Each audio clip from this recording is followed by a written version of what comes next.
হাজার অতিথি পাখি বৃষ্টির মধ্যে দেখতে চলে আসলাম। এই গ্রামে বিভিন্ন গাছে আজ দীর্ঘ বছর ধরে অতিথি পাখিগুলো বসবাস করছেন। বর্ষার মধ্যে এই অতিথি পাখির কেমনভাবে বসবাস করছে সেটি স্বচক্ষে দেখার জন্য চলে আসলাম আশুরহাট সেই পাখি গ্রামে। আপনারা অবশ্যই ভিডিওটি না টেনে শেষ পর্যন্ত আমাদের সঙ্গে থাকবেন। অনেক আশা প্রত্যাশা ও উৎফুল্ল হৃদয় নিয়ে বর্ষার মধ্যে অতিথি পাখিরা কিভাবে বসবাস করে অনেক দূর থেকে ছুটে চলে এসেছিলাম। এই পাখির বাসা ও পাখি এই বর্ষার মধ্যে ঝিরিঝিরি বাতাস কিভাবে বসবাস করছে তা চোখে দৃষ্টিতে দেখা মুহূর্তেই পরিবর্তন হয়ে গেল আমার মনটা। আমি থমকে গেলাম, আমি স্তব্ধ হয়ে গেলাম। খোলা আকাশের নিচেই বাতাসে পাখি ঠিক রকম দাঁড়াইতে পারছে না। বৃষ্টি ভেজা পাখনা উড়তেও সমস্যা। আছে অনেকগুলি বাসা, তার মধ্যে হয়তো পাখির ছানা বা ডিম। কিভাবে এত কষ্টের মধ্যে জীবন সংগ্রাম করে এই পাখিগুলি বসবাস করছে, আর আমি কিনা তাদেরকে দেখে সৌন্দর্য উপভোগ করতে এলাম। এটাই আমার হৃদয়ের মধ্যে একটি উতাল পাতাল শুরু হয়ে গেল।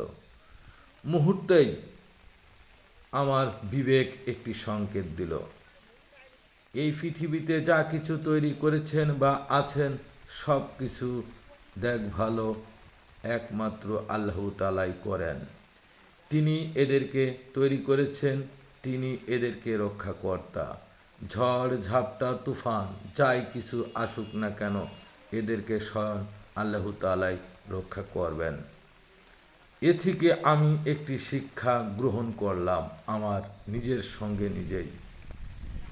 এই পৃথিবীতে আমরা জন্মগ্রহণ করে কেন আমাদের ভবিষ্যৎ এই পৃথিবীর বুকে তৈরি করার জন্য মরিয়া উঠেছি? আমাদের কি যোগ্যতা আছে?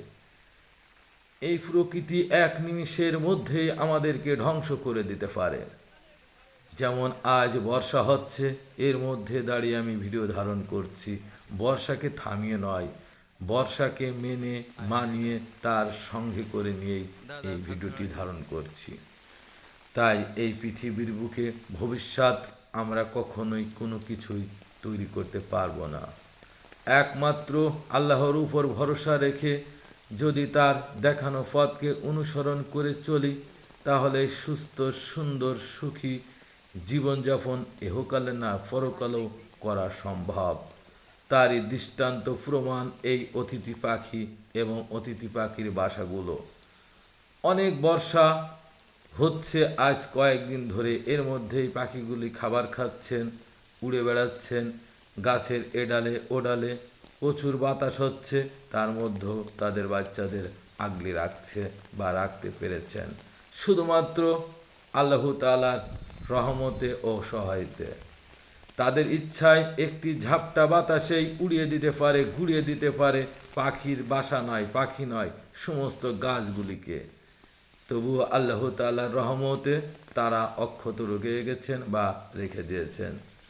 ঠিক আমাদেরও অমনভাবেই থাকতে হয় বা থাকি, তবুও আমরা নিজেকে বিশাল শক্তিশালী ভেবে আমাদের ভাগ্য আমরা নিজেই পরিবর্তন করতে যাই, যা কখনোই সম্ভব না। জলোচ্ছ্বাস, বন্যা, দুর্যোগ, ভূমিকম্প অনেক কিছু এই পৃথিবীর জমিনে ঘটে থাকে, তা থেকেও আমাদের শিক্ষা গ্রহণ করা উচিত। তাই আমি সবাইকে অনুরোধ করব, আসুন আমরা সকলেই এই দুনিয়াতে যতটুকু সময় জীবিত থাকি আল্লাহর পথকে অনুসরণ করে চলার চেষ্টা করি। আমার কথায় যদি কেউ কিছু মনে করে থাকেন, ভুলক্রমে কোনো ভাষাতে ক্ষমার দৃষ্টিতে দেখবেন। সবাই ভালো থাকবেন। খোদা হাফেজ।